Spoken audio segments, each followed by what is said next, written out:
Magandang umaga po. Narito na po magiging lagay ng panahon ngayong araw ng Miyerkules, August 28, 2024.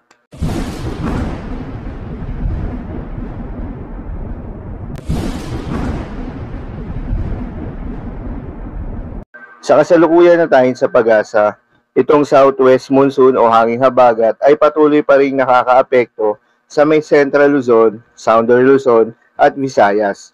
Kaya naman asahan yung mas madalas na mga pagulan, particular na sa may western section. Habang sa nalalabing bahagi ng ating bansa ay asahan naman yung bahagyang maulap hanggang sa maulap na kalangitan na may mataas na tsansa ng mga pagulan lalo na sa hapon o sa gabi. Magandang balita naman dahil ayon sa pag-asa ay walang binabantayan na low pressure area o bagyo sa loob o malapit sa Philippine Area of Responsibility na maring makaapekto sa ating bansa. Para naman sa ating long range forecast at ipinapakita ng forecast model na ating ginagamit, wala pa rin namang namamataan na bagyo na tatawid sa ating kalupaan hanggang sa susunod na 3 araw. Posible rin na storm-free tayo hanggang matapos ang buwan ng Agosto.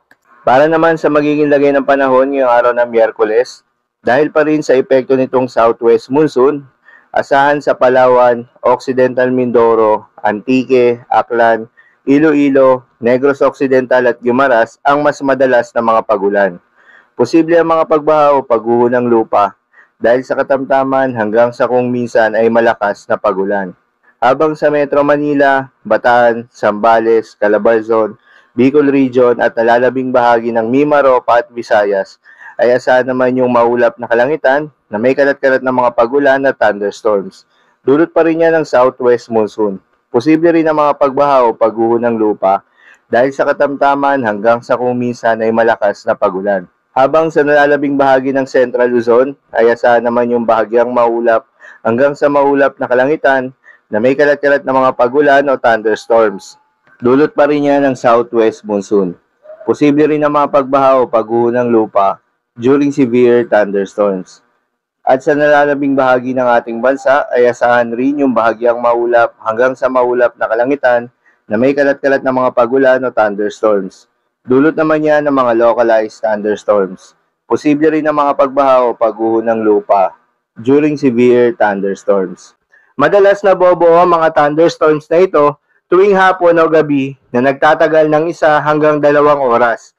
Kaya naman mag-ingat sa posibleng mga pagbaha o pagguho ng lupa during severe thunderstorms. Para naman sa lagay ng mga dagat baybayin, ayon sa pag-asa ay wala tayong nakataas na gale warning sa anumang seaboards ng ating bansa. Kaya naman malayang makakapamalaot yung mga kababayan nating mangingisda at yung may mga maliliit na sasakyang bandagat. Dahil inaasahan yung banayad hanggang sa katamtaman ng mga pagalon. Ngunit iba yung pag-iingat pa rin, lalo na kung meron tayong offshore thunderstorms activity, asahan pa rin yung tsansa ng malalakas na hangin at kaakibat nito ang bahagyang pagtaas ng mga alon.